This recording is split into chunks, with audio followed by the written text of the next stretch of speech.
so I'm ready. Go ahead.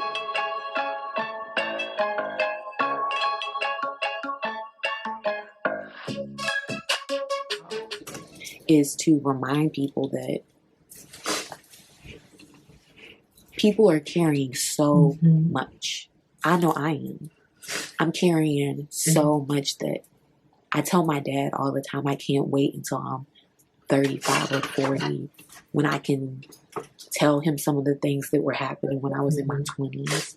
Because right now, I'm not strong enough. I'm not strong enough to tell him all the things that have happened. And now at 27 and 28, I had to tell my mom and dad a bunch of stuff that I don't think that they even really comprehend now, and never thought that they would have to comprehend to begin with. So again, weird that I'm saying this. Between 18 and now, I'm not strong enough, and I'm afraid. I'm nervous. I don't know. Oh my gosh, I'm getting emotional. Hold on. Baby, me too. I'm afraid of what he's gonna, him and my mom and my family are gonna think, what they're gonna feel. To be honest, without dramatic effect, and I'm not one for theatrics, especially about things like this. If I weren't so rooted in God, and I wasn't level-headed even in the midst of my situation, I would have been done, just ended it, because there's been so many powerful. I'm gonna let me talk. But I'm probably gonna cut this thought out because I kind of remember saying this, and if it is what I think it is going forward, I'm probably going to cut this part out and make it its own video so that other people watch it. But I'm going to let me talk, and then I'm going to give my commentary on it. Hard, life-changing things that have happened. And they're not things that I can leave where they're at. You know, I've given them to God. Spiritually, I've given it to God, but I haven't physically, humanly given it up, and I'll be able to move forward as people come and go in my life and as I mature. But I don't think I'll never forget it. It'll always stick with me. And when I get to a place when I can tell my parents that, I feel like they'll feel bad because they missed the signs.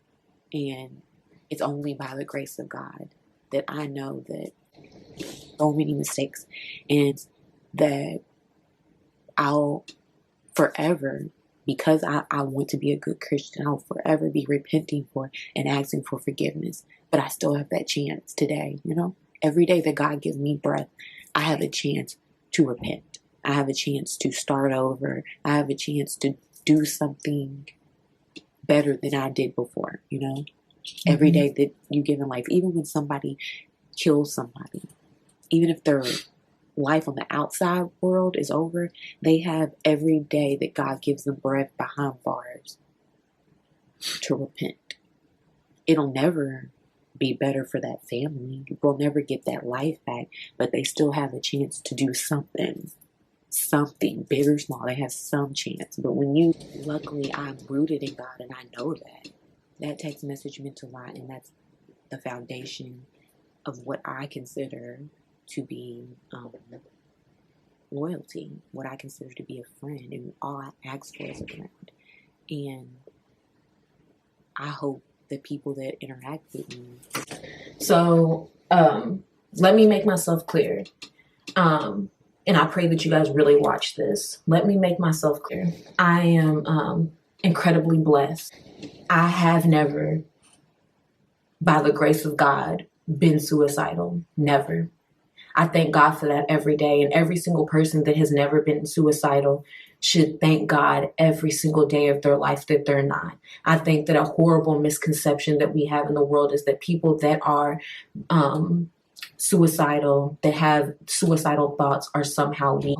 Being suicidal is something that nobody ever wants to be. It is so uncontrollable, and I don't know anybody that wants to have those thoughts.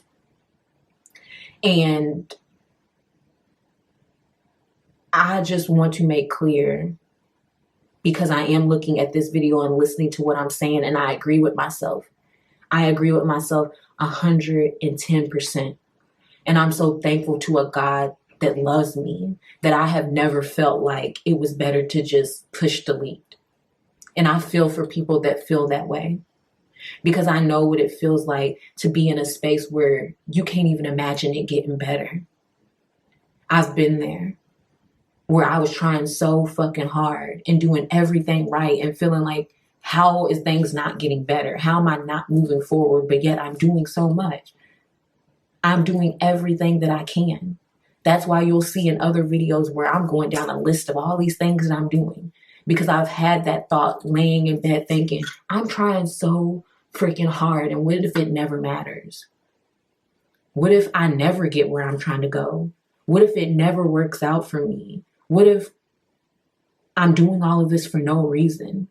And laying down and thinking at 25, at 26, at 27, I have 30, 40, 50, 60 more years of feeling like this, feeling such despair and hopelessness, and being so afraid that I will have to feel that way forever, and really not even knowing what to do, and being too afraid to say it out loud because I don't want to manifest something like that. And because I am a Christian and I do believe that the Lord is with us and that if you have to have faith, I get afraid, because good Christians are not supposed to worry. They're not supposed to be afraid. They're supposed to give it to God.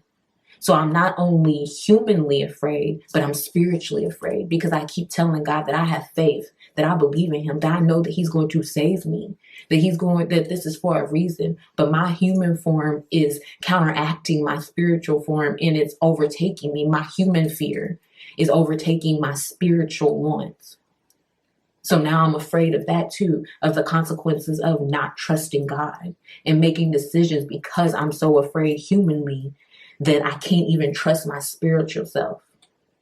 And even in the midst of that type of fear, never once thinking that deletion is the choice, is the option, never. I'm thankful for that. I'm so thankful that I have never been in that mind state, and I pray to God that I never am. So I feel for people that have felt those same things, but their chemical balance says that it will never get better. I've never experienced that. So to have those feelings of not even being able to see that things could get better, I feel for people like that. And if you've never had those thoughts, if you've never felt like things could not get better, then you should be thankful as well.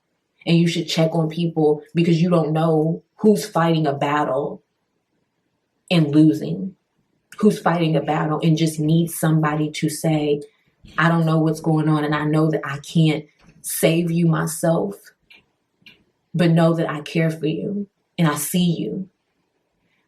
The things that I'm saying in this video is wow. It's so wow, because that's how I felt this last year. I felt like I could not save myself, even though I was trying so hard.